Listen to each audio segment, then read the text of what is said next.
हा प्रसंग काय नेमका जिथून तुम्ही या सगळ्या लढ्यासाठी तुम्ही तयार झालात?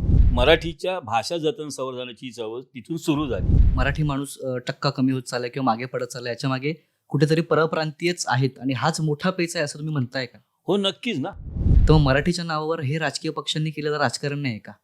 विजा कायदा म्हणजे मी सुरुवातीलाच सांगितलं की जर हा टक्का कमी झाला तर मात्र हा प्रांत आपल्या हातातून निघून गेलेला असेल. आज तुम्ही कुलाबा न्यूज 24च्या माध्यमातून मराठी मेंदू पॉडकास्ट ही जी संकल्पना तुम्ही लोकांसमोर आणताय आणि मराठी ह्या विषयाला न्याय द्यायचा तुमचा जो हा प्रयत्न आहे आणि हा प्रयत्न तुम्ही मला ह्या इथे जे आमंत्रित केलं आणि आमचे जे मराठीचे विचार तुमच्या माध्यमातून लोकांकडे पोहोचवण्यासाठी जी खरं म्हणजे एक मराठी चळवळीला जी मदत केली आहे त्याबद्दल मी तमाम मराठी भाषकांच्या वतीने तुमचे आभार मानतो. सह्याद्रीचा कणखरपणा आणि मराठी मातीचा स्वाभिमान ज्याने आपल्या डोक्यात ठेवला असा हा मराठी मेंदू. खरं तर कुलाबा न्यूज 24च्या वतीने मी सिद्धेश भंडारे आणि एका अशा नव्या प्रवासाला किंवा एका नव्या अध्यायाला आपण सुरुवात करत आहोत ज्याचं नाव आहे मराठी मेंदू. हा पॉडकास्ट आपण तुमच्या सर्व किंवा आपल्या सगळ्या मराठी माणसासाठी आपण घेऊन येतोय आणि आजचा विषय हा सुद्धा मराठी भाषेसंदर्भातच आहे. कारण आज मराठी राजभाषा दिवस आहे आणि आजच्या दिवसापासून आपण मराठी भाषा जपणार आहोत. खरं तर बोलताना एक खंत व्यक्त करावीशी वाटते, ती म्हणजे की मराठी माणूस हा खरंच मागे पडतोय का? मराठी शाळांच्या घंटा आता शांत होत चालल्यात का? किंवा मराठी भाषेसाठी काम करणाऱ्यांची संख्या आता कमी होत चालली आहे का? अशी बरीच प्रश्न सध्या आपल्यासमोर उपस्थित राहिल्याचं आपण पाहायला मिळतंय. त्याच्यामुळे आजचा हा पॉडकास्ट त्याच्यासाठीच आहे आणि आपल्यासोबत मी मराठी एकीकरण समितीचे कार्याध्यक्ष प्रमोद मसूरकर सर आपल्यासोबत आहेत. सर, तुमचं खूप खूप स्वागत करतो या स्टुडिओमध्ये. खरं तर आपण बऱ्याच विषयांवर म्हणजे मराठी संदर्भात बरेच विषय आहेत आपल्याकडे बोलण्यासाठी, आपण त्याच्यावर चर्चा करणार आहोत. पण सुरुवातीला मला हे ऐकायचं आहे की प्रमोद मसूरकर हे मराठी कार्यकर्ते किंवा मराठी भाषेसाठी लढणारे कार्यकर्ते, ह्यांचा प्रवास नेमका कुठून सुरू झाला? म्हणजे हा प्रसंग काय नेमका जिथून तुम्ही या सगळ्या लढ्यासाठी तुम्ही तयार झालात? हा म्हणजे कार्यकाळ होता 2012-13चा, 2012. काही मराठी पक्षांच्या संघटनांमध्ये आम्ही कार्यरत होतो कार्यकर्ते म्हणून. आणि तिथे काम करताना एक कार्यकर्ता म्हणून मराठीसाठी लढताना काही मर्यादा येत होत्या, म्हणजे बोलण्यामध्ये किंवा कशामध्ये. तर मग त्यावेळी मनात आलं की आपल्याला कुठेतरी बंधनं नसावीत, आपले जे विचार आहेत ते उत्स्फूर्तपणे लोकांकडे मांडता आले पाहिजेत. आणि त्या विचारातून असं त्यावेळी नुसतंच फेसबुक चालू झालं होतं, म्हणजे लोक जोडली जात होते फेसबुकवर. व्हॉट्सअप हा फक्त त्यावेळी पेड होता. तर एक फेसबुकला मी पोस्ट टाकली की कुठेतरी मराठीसाठी एक बिगर राजकीय संघटन पाहिजे आणि त्याची जुळवाजुळव मी करतोय, जर कोणी इच्छुक असेल तर मला संपर्क करा.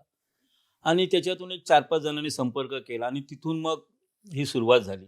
आम्ही आलो, 1-2 वेळा आमच्या बैठका झाल्या आणि बैठकांमध्ये मग ठरलं की मराठी भाषा जतन संवर्धनासाठी काम करायचं. मग नाव काय ठेवायचं? मग ठरलं की एक मी मराठी एकीकरण समिती नाव ठेवूया, कारण ते महाराष्ट्र एकीकरण समिती बेळगावची होती. तर त्याला अनुसरून आपण मी मराठी एकीकरण समिती या नावाने मग मराठीच्या भाषा जतन संवर्धनाची चळवळ तिथून सुरू झाली. आणि आता ह्या स्वायत्त महाराष्ट्र संघर्ष समितीपर्यंत येऊन आलो आम्ही आहोत. म्हणजे नेमका काय प्रसंग, म्हणजे एक एक गोष्ट असते की जी आपल्याला हिट करते की इथून मला वाटतं की आपण काहीतरी केलं पाहिजे, या चळवळीमध्ये आपण उतरलं पाहिजे. तो प्रसंग काही आहे का तुमच्यासोबत घडले? प्रसंग म्हणजे असे घडतच होते की आपण पाहत होतो की बाहेरून लोक येत होते, आपला मुलांचा रोजगार घेत होते. नंतर फेरीवाले आम्हाला वाढत होते. मराठी भाषेवर बऱ्याच ठिकाणी अन्याय होत होता. तिथे म्हणजे मराठी फलकच्या ऐवजी तिथे बऱ्याच भाषेचे फलक दिसत होते.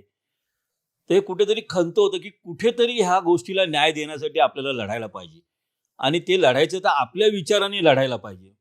म्हणून मग या सामाजिक संघटनेच्या माध्यमातून मग आम्ही चळवळ केली आणि या चळवळीमध्ये मग आमचे माजी भाषा संचालक परशुराम पाटील जोडले गेले. नंतर ज्येष्ठ पत्रकार मनोहर साळवी आमच्याशी जोडले गेले आणि आम्ही मग काही कार्यकर्ते एकत्र येऊन आम्ही बऱ्याच ह्या मराठी भाषा जतनासाठी मंत्रालय म्हणा, जिल्हाधिकारी म्हणा किंवा पालिकांचे अधिकारी यांच्या ज्या भेटीगाठी सुरू केल्या. रेल्वेचा जो आरक्षण अर्ज होता, पश्चिम रेल्वेच्या आरक्षण अर्जावर 4 भाषा होत्या, मराठी, हिंदी, गुजराती, इंग्रजी. तर आम्ही प्रथम तिथली गुजराती भाषा काढून टाकायला लावली पश्चिम महाराष्ट्राला आणि आरक्षण अर्ज एका बाजूला पूर्ण मराठी आणि दुसऱ्या बाजूला हिंदी इंग्रजी करून घेतला. आणि तसंच मग मध्य रेल्वेला पण आम्ही केलं की एक बाजू पूर्ण मराठी आणि दुसरी बाजू हिंदी इंग्रजी. आम्ही एक लढा जिंकला. त्याच्यानंतर नुकताच 2017ला एक नवीन दुकाने आस्थापना कायदा संमत झाला होता आणि त्यामध्ये एक 35 नियम आला होता आणि त्यामध्ये 35 नियमामध्ये एक नियम असा होता की 0 ते 9 कामगार असलेल्या दुकानांना मराठी फालकातून वगळलं होतं.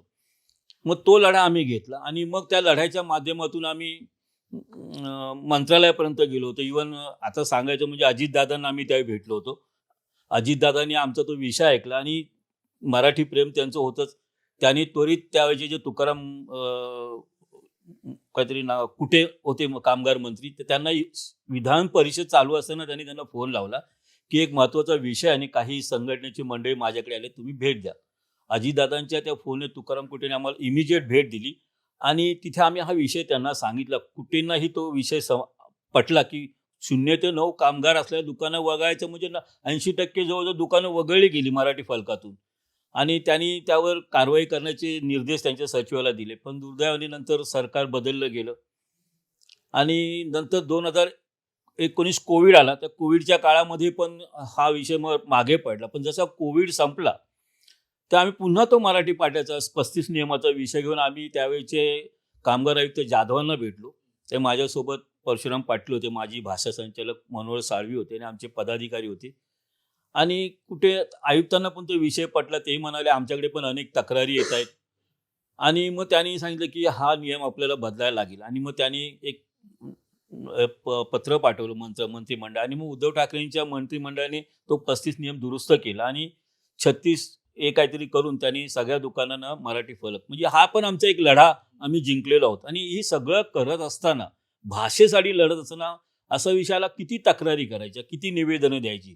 जे मूळ आहे, कारण भाषक लोकसंख्या बदलत होती. महाराष्ट्रामध्ये मुंबईमध्ये आपण एकेकाळी 52% होतो 60ला, तो आपण 25-30% पर्यंत घसरलो. तर घसरलो म्हणजे बाहेरून लोक जास्त आल्यामुळे आपला टक्का घसरलाय. तर त्यामुळे मुंबईची भाषा हळूहळू बदलत गेली, व्यवहाराची भाषा बदलत गेली. मग नंतर लक्षात आलं की मुंबईमध्ये जे पालिकेचे आम्ही निवडणुकीचे निकाल पाहिले तर 83 नगरसेवक अमराठी होते. तर बोललो मुंबईची भाषा बदलल्याचं कारण हेच आहे की 83 नगरसेवक आले म्हणजे एवढी लोक महाराष्ट्रात मुंबईमध्ये आले आहेत.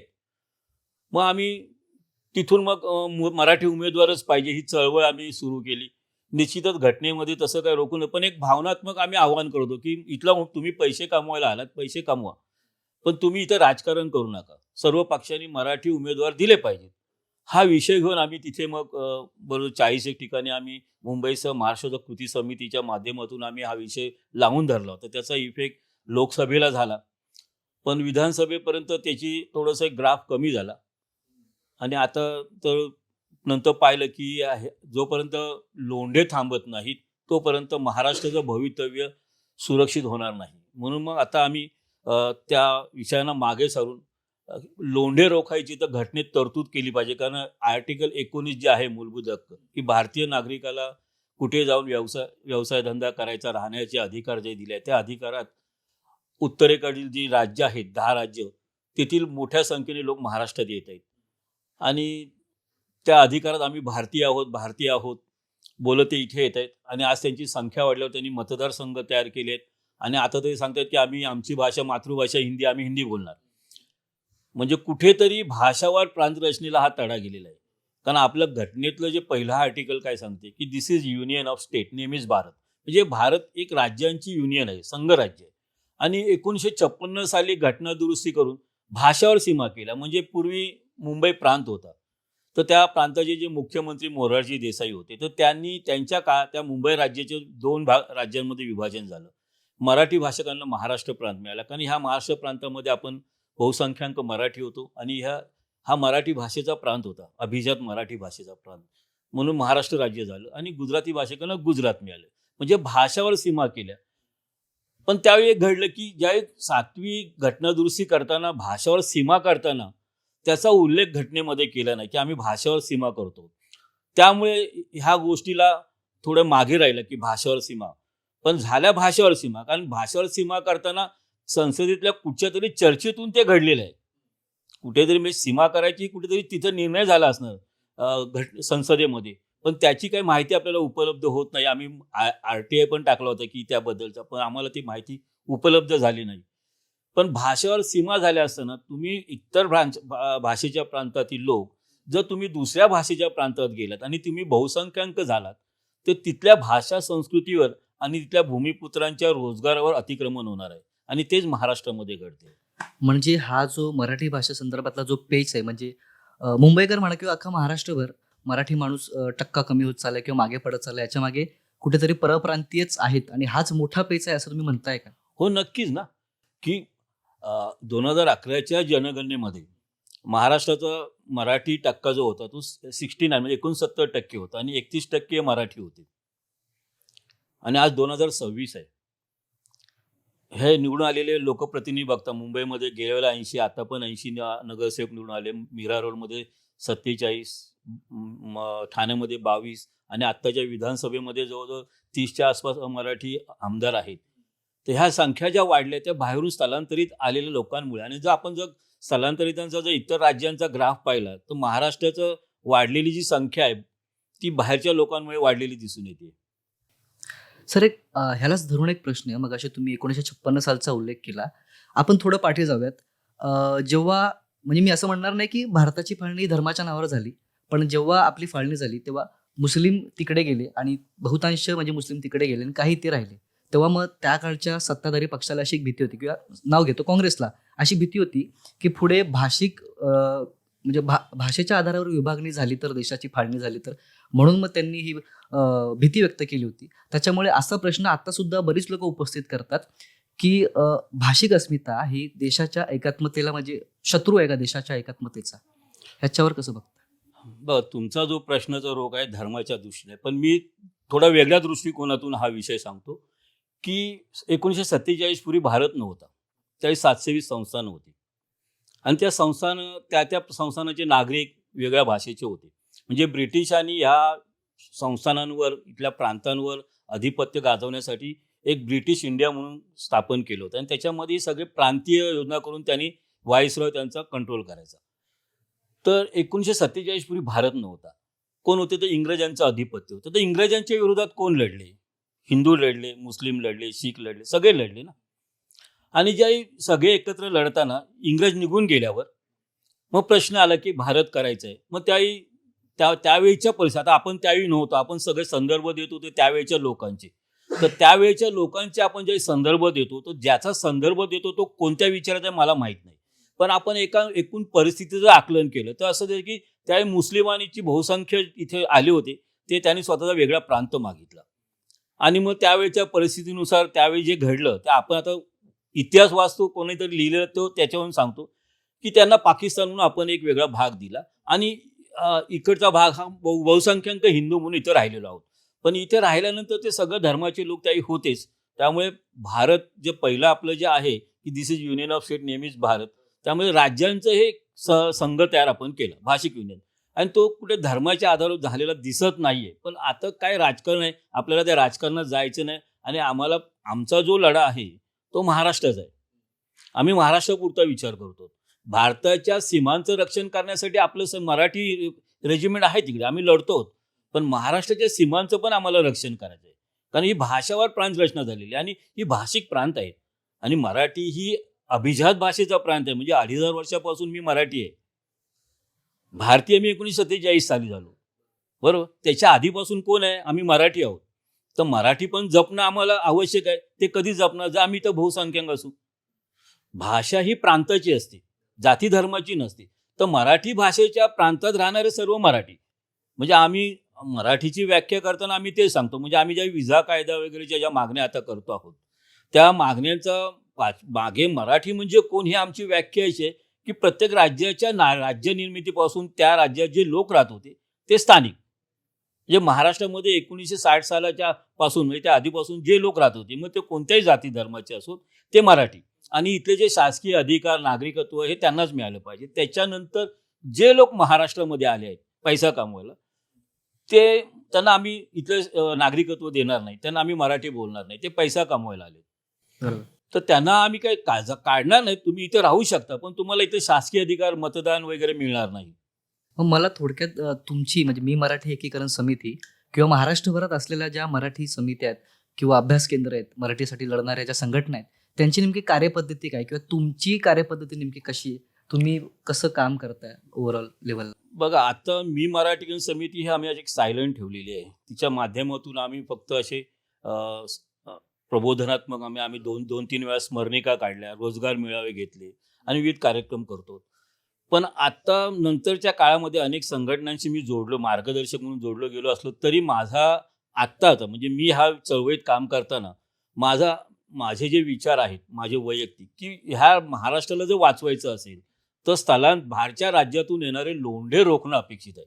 ते जर आपण लोंढे रोखले नाहीत तर मी तुम्हाला बोललो की आज ते 40% झाले.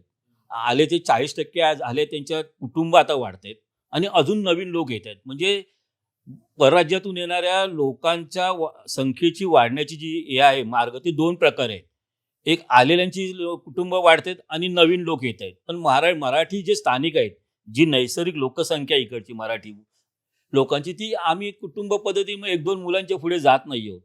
म्हणजे आपला मराठी लोकांच्या भाषेचा वाढण्याचा टक्का आणि बाहेरून येण्याचा टक्का याचं पाहिलं तर आपल्यापेक्षा ती संख्या जास्त टक्क्याने वाढते आणि असंच राहिलं तर येत्या 4-5 दशकामध्ये आपण इथं अल्पसंख्याक होऊ, ही भीती आपल्याला आहे.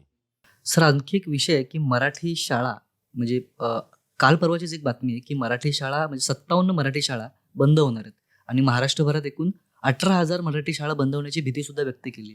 त्याकडे कसं बघता? आणि मला एक सांगा फक्त की तुमची म्हणजे तुमच्या समितीची ही ब्लूप्रिंट काय आहे या सगळ्या लोंढ्यांना परतवण्यासाठी किंवा त्यांना रोखण्यासाठी येण्यापासून कसं काम करता यासाठी? बघा, मराठी शाळांचा लढा हे दीपक पवार वगैरे मराठीकरण ह्या माध्यमातून ते लढतायत. आम्ही त्यांच्यासोबतच, आम्हाला त्यांना पाठिंबा आहेत. पण आम्ही त्याच्या पुढे जाऊन काम करतो, कारण मराठी शाळा कधी वाचतील जिथे इथं बहुसंख्याक मराठी लोक असतील तर. आणि मराठी शाळा ह्या एखादा मुलगा ज्या मराठी शाळेतून शिकल्यावर त्याला तिथे रोजगार मिळाला पाहिजे. म्हणजे नोकरी, मराठी माध्यमातून शिकणाऱ्यांना नोकरीमध्ये प्राधान्य, किंवा मराठी शाळेमधून शिकल्यावर सरकारने उद्योग व्यवसायामध्ये काही स्कीम वगैरे दिल्या पाहिजेत, किंवा मराठी माध्यमातून जे शिकले आहेत त्यांना आम्ही तर लोक मराठी शाळेत टाकतील. बघा, मराठी माझा मुलगा आपल्या घरात जन्माला की तो लहानपणापासून मराठी शिकतो. आम्ही मराठी शाळेत का जायला पाहिजेत असं माझं आहे, की मराठी शाळेत शिकल्यावर आम्हाला रोजगार मिळाला पाहिजे. आज इंग्रजी माध्यमातून इंग्रजी चांगली बोलल्यावर रोजगार मिळतोय. आता इंग्रजी म्हणतात की इंग्रजी मराठी लोक पण शिकतात, पण मराठी एखाद्या टक्का जो आहे इंग्रजी येण्याचा मराठी माध्यमातून हार्डली वर्गामध्ये एक 30% लोकांना मुलांची इंग्रजी चांगली असते, पण बाकीचे 70 लोकांची इंग्रजी नसते. मग त्यांना मार्केटमध्ये गेल्यावर काहीच फायदा होत नाही. पण जर बाहेरची व्यवस्था, म्हणजे आम्ही उद्योगांना, महाराष्ट्र राज्याचं उद्योग मंत्रालय, उद्योग मंत्रालयाने ज्या उद्योगांना जी मान्यता देते ती कशासाठी देते महाराष्ट्रामध्ये, की उद्योगपतींना पैसा कमवण्यासाठी देत नाही, तर त्या उद्योग जिथं सुरू होणार त्या उद्योगातल्या परिघातील 10 किलो 20 लोक बेरोजगारांना रोजगार मिळण्यासाठी देते, त्या विभागामध्ये सोयी सवलती देण्यासाठी, आणि त्या उद्योगांनी इथे येऊन इथल्या राज्याच्या भाषेत व्यवहार केला पाहिजे ना, कामकाज. पण आता होत आहे की उद्योग येत आहेत आणि ते त्यांच्या मनाप्रमाणे भाषा वापरत आहेत आणि त्यांच्या मनाप्रमाणे रोजगार देत आहेत. म्हणजे त्या भूमिपुत्रांना रोजगार मिळतोय का? तर नाही. तर त्यांना आवश्यक जी मॅनपॉवर ती बाहेरून पण आणतायत ते. तर आता हे जे गणित बिघडत चाललंय, ते हे गणित जर आपण ही बाहेरून येणारी संख्या आणि त्यांच्यावर जर निर्बंध आणले नाहीत तर येणाऱ्या भविष्य काळामध्ये महाराष्ट्रातले सुशिक्षित मुलं तर बाहेरच जाणार आहेत. एक मराठी नेते त्यांनी परवाचं एक वक्तव्य केलं की मराठी शाळा बंद होत नाहीयेत, खरं तर पालकच मराठी मुलांना म्हणजे शाळेत टाकत नाही मराठी शाळेमध्ये. म्हणजे नेत्यांकडनं तर काही असा फारसा रिस्पॉन्स नाहीये. मग समिती म्हणून तुम्ही काय करू शकता याच्यावर? नाही, बघा, हा एक दृष्टिकोनाचा भाग आहे विषयाकडे बघण्याचा, की आपण जे महाराष्ट्राचं हे सगळे राजकारणी जे राजकारण करतात एक भारतीय दृष्टिकोनातून करतात. भारतीय माणूस, तुम्ही हे राजकारणी जे मराठी माणूस म्हणून जे विचार करून इथं कायदे धोरणं करतील त्यावेळी ह्या विषयाला न्याय मिळेल. म्हणजे आमची मागणी आहे की ज्यांची भूमी त्यांची धोरणं आणि त्यांचेच कायदे, म्हणजे इथलं सांस्कृतिक, भाषिक, कामगार, उद्योग, शिक्षण धोरण हे मराठी माणसाला समोर ठेवून झालं पाहिजे. मराठी भाषाला जोपर्यंत हे होणार नाही तोपर्यंत मराठी शाळा, मराठी भाषा हे विषय अडचणीतच राहणार आहेत. मी माझ्या लहानपणापासून एक गोष्ट एक्सपिरियन्स केली की म्हणजे मी जेव्हा नाटकात काम करायला लागलो त्याच्या आधीपासून मी खेळतोय असं म्हणायचो किंवा ळला माझा ड पण व्हायचा कधी कधी. तर मग प्रमाण मराठी भाषा आणि अप्रमाण मराठी भाषा असं काही असतं का खरंच? नाही, अप्रमाण नाही, बोली भाषा आणि प्रमाण भाषा. हा. आपल्या 52 एक बोली भाषा आहेत, त्या त्या प्रांताच्या भाषेत. आणि प्रमाण भाषा म्हणजे शिक्षणाची भाषा. अच्छा. हा. म्हणजे आपण आता विदर्भातले लोक, कोकणातले लोक, कोल्हापूरचे लोक जेव्हा एखाद्या शहरात नोकरीला येतात, ते प्रमाण भाषेत एकमेकांशी बोलतात. ते जर त्यांच्या बोलीभाषेत एकमेकांशी बोलले तर एकमेकांची टिंगल करतील की हा काय बोलतो वगैरे. त्यामुळे प्रमाण भाषा आणि बोलीभाषा ह्या 2 भाषा आहेत. तर त्या त्या प्रांतामधली व्यवहाराची भाषा ही बोलीभाषाच असली पाहिजे. संयुक्त महाराष्ट्रानंतर संयुक्त महाराष्ट्र समिती बरखास्त केली. खरं म्हणजे ती बरखास्त न जाता ते तशीच ती समिती राहिली असती तर पुढच्या काळामध्ये महाराष्ट्र अजून सबल होत गेला असता आणि नंतरची जी आता जी भाषिक संख्या वाढते ती वाढण्यावर निर्बंध आले असते. पण दुर्दैवानं संयुक्त महाराष्ट्र समिती त्यानंतर बरखास्त झाली. तर हे सगळं आता शहरांमध्ये जरी आपल्या हाताबाहेर गेलेलं आहे, अजून ग्रामीण महाराष्ट्रामध्ये सुरुवात झालेली आहे पसरायला. कारण तिथे आता स्वस्तातला कामगार म्हणून पोचतोय तिकडे. पण लोकांना हे लक्षात येत नाही की जो स्वस्तातला कामगार म्हणून ते लोक कामावर ठेवतात लोकांना, तर तो स्वस्तातला कामगार त्या व्यावसायिकाकडे काय 2-3 वर्षाच्या पुढे काम करत नाही. तो तिथं काम करता करता स्वतःचं इथं अस्तित्व निर्माण करतो.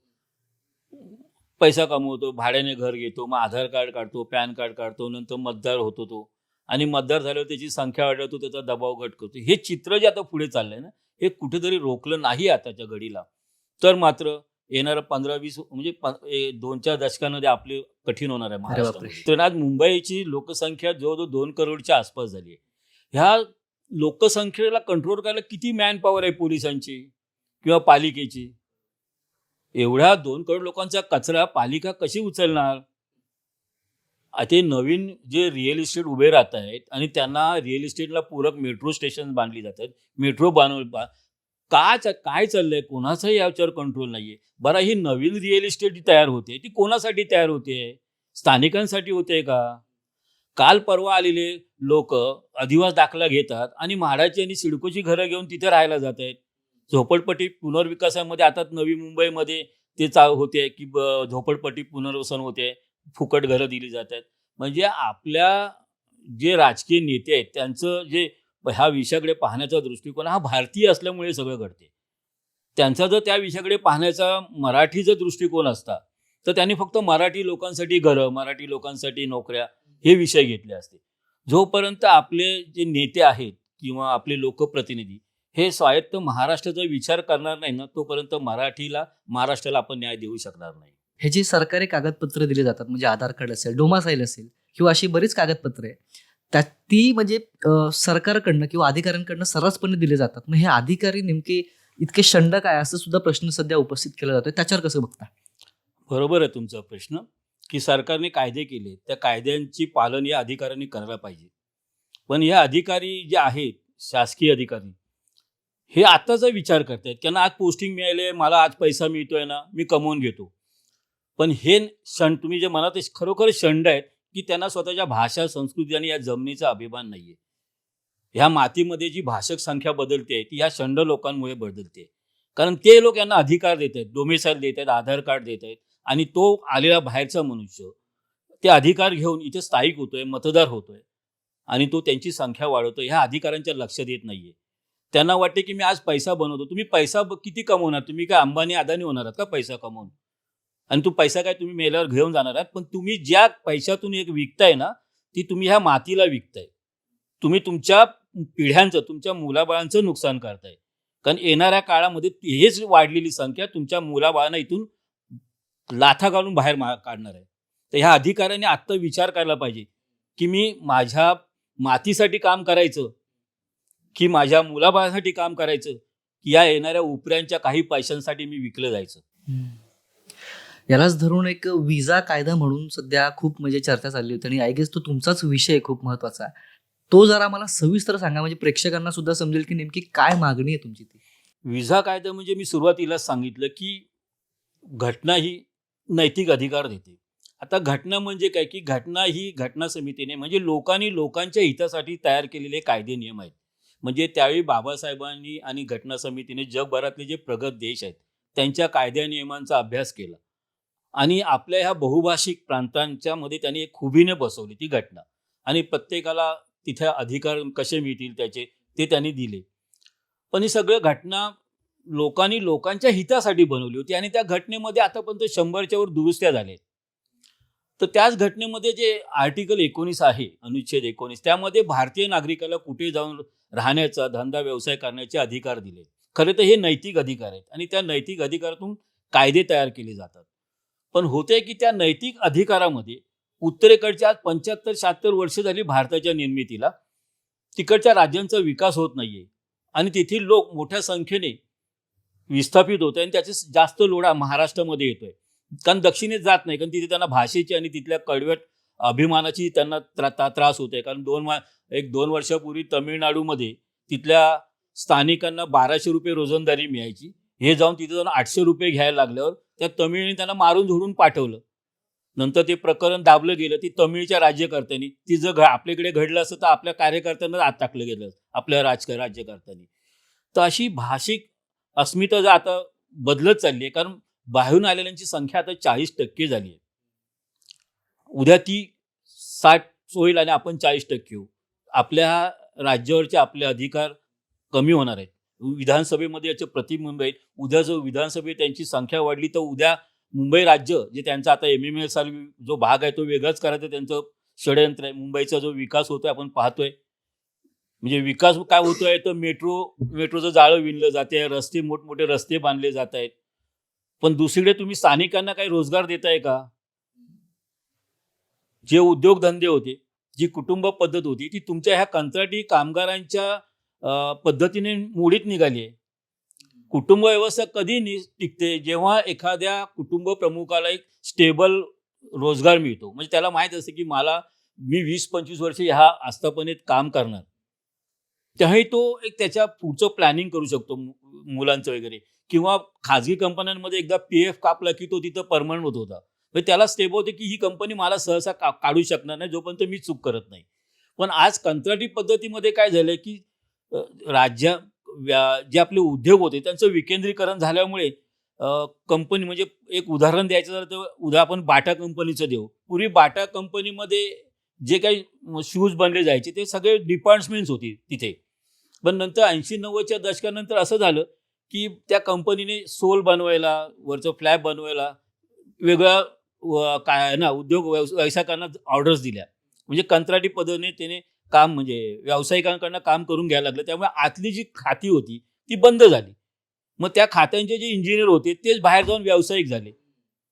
त्यामुळे काय झालं की जे परमनंट जो नोकरी होती कायमस्वरूपी, ती नोकरी हळूहळू कमी झाली आणि ते इंजिनियर स्वतःचे व्यावसायिक झाले आणि ते व्यावसायिक त्यांना ऑर्डर मिळते तोपर्यंत त्यांचं ते व्यवसाय चालू असतो. एकदा ऑर्डर त्यांना कॉम्पिटिशन आली, त्यांचा व्यवसाय कमी होत गेला की त्याचे कामगार बेरोजगार होत आहेत. आणि नंतर कामगार कायदे बदलले, कंपन्या बंद करण्याचे कायदे बदलले. ते आता मी काय कामगार कायद्यातला तज्ज्ञ नाही, पण ते नंतर जे कायदे बदलले त्यामुळे काय झालं की जी संघटित नोकऱ्या होत्या त्या सगळ्या आता असंघटित झाल्यामुळे कुटुंब व्यवस्था मोडीत निघाली आणि असंघटित कुटुंब कामामध्ये हे स्थलांतरितच लोक काम करू शकतात, स्थानिक लोक काम करणार नाहीत. तर आता आम्ही जो विजा कायदा मागतो आहोत, तर इतर राज्यातून येणारे जे स्थलांतरित लोंढे आहेत त्यांच्यामुळे आपल्या राज्याच्या बऱ्याचशा संसाधनांवर परिणाम व्हायला लागलाय. आपल्या भाषा संस्कृतीवर परिणाम व्हायला लागलाय, आपल्या मुलांच्या रोजगारावर परिणाम व्हायला लागलाय. आणि ही संख्या जर त्यांची अशीच वाढत राहिली, आज 40% उद्या 60% होतील, म्हणजे आपल्या प्रांतावरचे हक्क अधिकार निघून जातील. आणि तसं होऊ नये असं वाटत असेल तर आपल्याला आता याच्यावर उपाययोजना करावी लागेल. आणि ती उपाययोजना आमच्या तरी दृष्टिकोनातून, कारण ठीक आहे, मी काही कोणी असा इतिहास तज्ज्ञ नाही किंवा भूगोल तज्ज्ञ नाही किंवा मी अभ्यासक नाही, पण मी एक चळवळीतला कार्यकर्ता आहे. गेली 15-20 वर्ष या चळवळीमध्ये काम करताना जे लक्षात आलं, तर ह्या लक्षातून जो एक वेगळा दृष्टिकोन तयार झाला, तर त्याच्यातून मी सगळे आम्ही चळवळ मांडतो आहोत की स्थलांतरित लोंढे रोखायचं असेल तर आपल्याला 19 नंबर आर्टिकल 19 मध्ये जे काय अधिकार दिले ते सीमित करावे लागतील. आतापर्यंत 100च्या वर दुरुस्त्या झाल्यात, मूलभूत हक्कांमध्ये पण दुरुस्ती झाल्यात. तर 19च्या मूलभूत हक्कामध्ये आपल्याला दुरुस्ती करावी लागणार की कुठल्या भारतीय नागरिकाला उठसूट दुसऱ्या प्रांतामध्ये जाता येणार नाही. त्याला त्या राज्याला कळवावं लागेल की तुम्ही कशासाठी येता, किती दिवस राहणार, काय करणार, आणि मग राज्य तुम्हाला त्याची मान्यता देणार. म्हणजे जसं आज अमेरिकेला जातोय आपण ब्रिटनला जायचं आहे, कारण आपल्याला तिथला विजा काढावा लागतो. तसा तुम्हाला राज्यांचा पण एक वेगळा विजा काढावा लागेल आणि तुम्हाला त्या विजा घेऊनच त्या राज्यात यावं लागेल. तुम्हाला इथे आल्यावर परमनंट स्थायिक होता येणार नाही. तुमचं काम झालं, तुमच्या दिलेल्या फिरायला आला, 10 दिवस फिरा तुम्ही, तुमचा जो काय कालखंड आहे त्यात फिरायला निघून जा. तुम्ही व्यवसायाला आलात, तुम्हाला ज्या व्यवसायासाठी तुम्हाला मग त्याच्यात बरेच अटी नियम येणार आहेत, की व्यवसाय इकडे येतोय, मग त्याला ऑफर लेटर आहे का? नोकरीसाठी ऑफर लेटर आहे का? व्यावसायिकाला इथं उद्योजकाची काय त्याची इथं टायअप वगैरे आहे का? तर हे सगळी कामं त्या तुमच्या पिरियडमध्ये करायची आणि तुम्ही निघून जायचं. तर आपण तो विजा कायदा मागतो, की तुम्ही सरसकट आता यायचं नाही. तुम्ही आलात इथं राहता. तुम्ही म्हणाल आले आहेत त्यांचं काय? तर आले आहेत त्यांचं आम्ही त्यांना परत पाहणार. पण ते इथं राहू शकतात. पण त्यांना इथले मतदार हक्क मिळणार नाहीत. त्यांना इथलं निवडणूक लढवता येणार नाही. त्यांना इथले शासकीय सोयी सवलती मिळणार नाही. म्हणजे तुम्हाला म्हाडा सिडकोची घरं, तुम्ही इथं पैसा कमवा आणि राहा. पण तुम्हाला इथले शासकीय म्हणजे आम्ही आता त्यांना बाहेर काढू शकत नाही म्हणून. तर असा हा विजा कायदा आम्ही मागतो. आणि विजा कायद्याचा अजून एक फायदा, मगाशी तुम्ही म्हणालात की बांगलादेशी रोहिंगे येतात. आता काय होते की ते बंगालमध्ये येतात. बंगालमध्ये येऊन तिथलं आधार कार्ड काढतात. त्यांची भाषा सारखी आहे.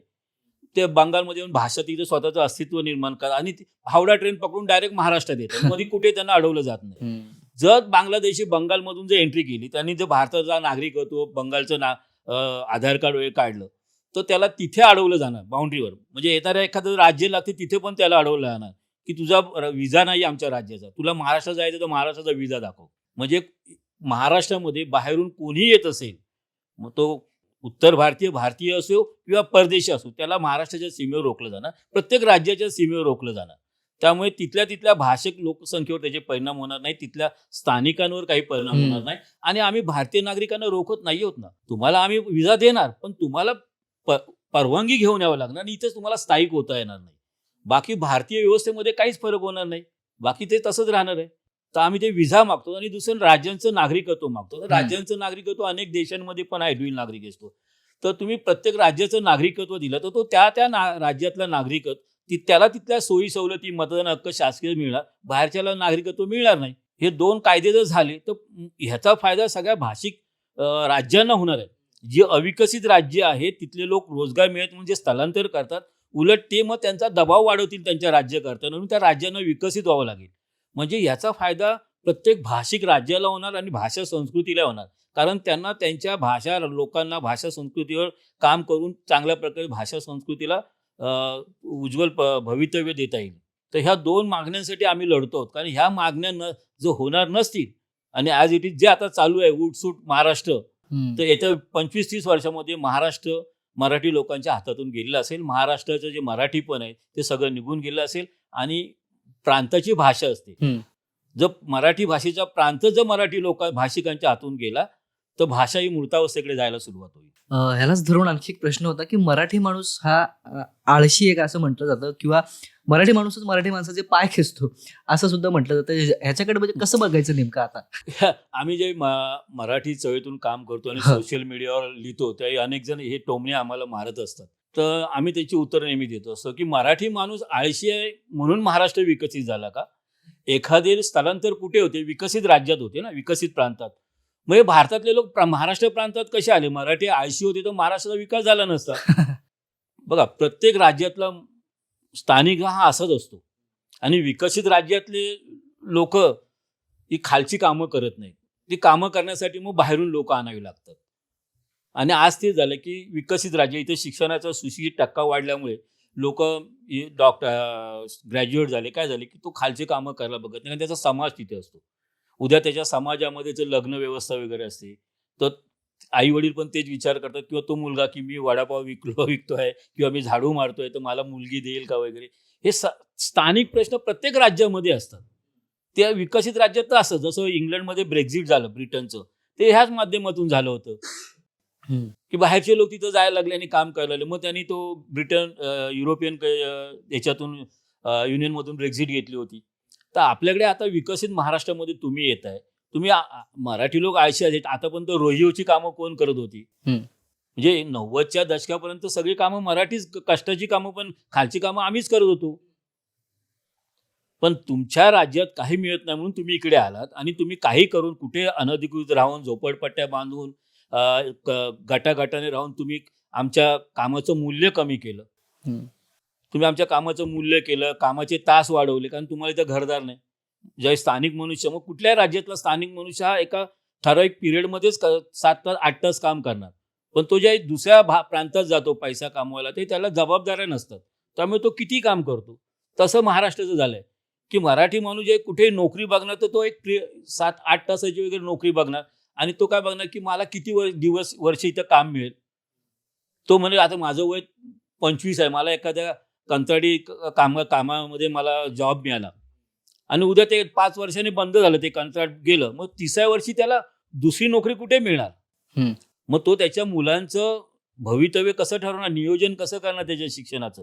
उद्या कंत्राटी कामगाराला जर बँकांचं लोन पाहिजे असेल तर त्याला गॅरंटर कोण देणार, कारण त्याचा इन्कम सोर्स हे नसतो, शाश्वत नसतो. मग अनेक प्रश्न पुढे येतात. म्हणून स्थानिक लोक अशी कंत्राटी कामं करायला बघत नाही. तर लोक त्याचा अर्थ काढतात की तो आळशी आहे. काही जण म्हणतात मराठी मुलं टिकत नाही. कशी टिकणार. तुम्ही त्या विभागामध्ये राहणाऱ्या जे स्टँडर्ड ऑफ लिव्हिंग आहे, आज मुंबईमध्ये एखाद्या कुटुंबाला, चाळीमध्ये राहणाऱ्या कुटुंबाला एक 15-20 हजार तरी खर्च असतो. आणि त्याचा खर्च काय फक्त कुटुंबाचा नसतो, त्याला सामाजिक जीवन असते. म्हणजे त्याच्या समाजातली लग्न कार्य असतात, त्याच्या नातेवाईकांची लग्न कार्य असतात. आता सांस्कृतिकमध्ये काय आपले सणवार असतात. तो प्रत्येक सण कुटुंब प्रमुखाला घरातल्या लोकांसाठी साजरे करावे लागतात. जर त्याने नाही साजरे केले तर मुलं वगैरे दुसऱ्यांच्या घरात जातात, ही भीती असते. म्हणून तो कर्ज काढून पण आपली लोक सण साजरे करतात. तर हे सगळं सण वगैरे साजरे करायला त्याला पैसा लागतो. तो त्याला आता ह्या कंत्राटी पद्धती मिळत नाही. म्हणून थोडंसं आपल्याला जाणवते की स्थानिक मुलं काम करत नाही. पण जर हे पर्याय बंद केले बाहेरून येणारे, जसं तामिळनाडूमध्ये 800 रुपये काम करायला लागलं, त्यांना पळवलं, तसं हे पर्याय जे आले आहेत की किती वेळ काम करणारे, युनियन बाजी न करणारे, ह्या लोकांना जर पळवलं तर आपलं मूल्य वाढणार आणि लोकांना मग तेवढा रोजगार मिळेल. पण आज आपल्याकडे पर्याय निर्माण झाला, तो पर्याय आपल्याला रोखावा लागेल. आणि त्यासाठी व्हिसा कायद्याशिवाय दुसरा पर्याय नाहीये. कारण मारामारी किंवा मारून प्रश्न सुटणारे नाहीयेत. आपण बाहेरच्या लोकांना बाळासाहेबांपासून ठोकतो आहोत, आजूपर्यंत ठोकतो आहोत, पण त्याने प्रश्न सुटला नाही, उलट अजून गहन झाला. तो प्रश्न तेव्हा सुटणार जेव्हा कायदा होईल. आणि व्हिसा कायदा हा त्याच्यावर अंतिम पर्याय, नाही तर दुसरा पर्याय नाही. एक कन्क्लुझिव्ह प्रश्न आपण घेऊया आता की वैयक्तिकरित्या मराठी माणूस म्हणून मराठी भाषेचं जतन करण्यासाठी, संवर्धन करण्यासाठी आपण नेमके काय काय प्रयत्न केले पाहिजेत. बघा, मराठी भाषा जतन संवर्धन करण्यासाठी मी मगाशी म्हटलं की आपली जी भाषा आहे आणि आपलं जे शिक्षण आहे हे कामगार आणि उद्योग धोरणाशी निगडीत करावं लागेल. आपली भाषा धोरण आणि शिक्षण धोरण हे कामगार आणि उद्योग धोरणाशी निगडीत करावं लागेल. म्हणजे काय की मराठी भाषा येणाऱ्याला नोकरी मिळेल, मराठी मराठीतून शिक्षण घेणाऱ्याला नोकरी मिळेल. असं जे आपण कामगार आणि उद्योग धोरणाशी जर आपण निगडीत केलं तर मराठी माध्यमातून शिकणाऱ्या मुलांना, मराठी लोकांना नोकऱ्या मिळतील, उद्योगांमध्ये वाव मिळेल. आणि व्हिसा कायदा केल्याने बाहेरच्या लोकांना आपण रोखलं तर ऑटोमॅटिक जे काही व्यवहार आहे ते आपापसात मराठी लोकांचे मराठी भाषेतच होणार आहेत. त्यामुळे आपल्याला प्रकर्षाने जर आज काही करायचं असेल मराठी लोकांना, तर पहिलं आपल्याला आत्ताचे जे लोकप्रतिनिधी आहेत ते स्वायत्त महाराष्ट्र विचाराचे लोकप्रतिनिधी तयार करावे लागतील की ते महाराष्ट्राचा आणि मराठी भाषा आणि माणसाचा विचार करतील आणि त्याला अनुसरून धोरणं करून कायदे करतील. ओके. पण आता होतंय की आपण ह्याच्या व्यवस्थेमध्ये आपण भारतीयांबरोबर फरफटत चाललो. आज म्हणजे आता जर बराच वेळ चाललाय तरी जाता तर मी एवढं सांगेन की आज ज्या संसदीय लोकशाहीमध्ये आपण वावरत आहोत, आज 255 खासदार हिंदी भाषिक आहेत संसदेमध्ये. आपले 48 आहेत. गोव्याचा तर 1 का 2च खासदार आहेत. मग ज्यावेळी भाषा संस्कृतीचे विषय तिकडे येतील संसदेमध्ये तर तिथं आवाज कोणाचा असणार, 255 खासदारांचा.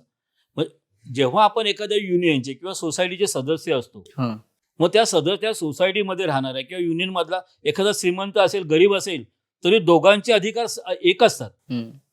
मग आपण या भारत युनियनमध्ये आमचे अधिकार आणि उत्तर भारतीयांचे अधिकार एक नाही आहेत ना. ज्या गोव्याचा 1 खासदार आहे आणि दिल्ली युपीचे 80 खासदार आहेत, तर ह्या दोघांचे अधिकार जेव्हा एक होतील ना त्यावेळी आपल्याला न्याय मिळेल. त्यासाठी संसदीय लोकशाहीमध्ये ह्यामध्ये बदल करावे लागतील की सगळ्या संसदीय लोक जेवढे सदस्य राज्य आहेत त्यांचे अधिकार एक असले पाहिजे, तर फरक पडू शकेल. ही लढाई विचार परिवर्तनाची आहे की आपण नेहमी म्हणतो भारत देश आहे, तर भारत देश आहे बोलता बोलता आपण हे विसरतो की भारत ही भाषिक युनियन आहे. बोलताना आपण देश बोलतो, देश बोललो तर आपल्या राष्ट्रभाषा येते, तर राष्ट्रभाषा नाही का, कारण आपण युनियनमध्ये आहोत. महाराष्ट्र हे एक प्रकारे तसं पाहायला गेलं तर राष्ट्र आहे, कारण आपली भाषा, संस्कृती, इतिहास एक आहे. तसं भारताचं नाहीये. भारताला एक भाषा नाही, एक संस्कृती नाहीये, एक इतिहास नाहीये.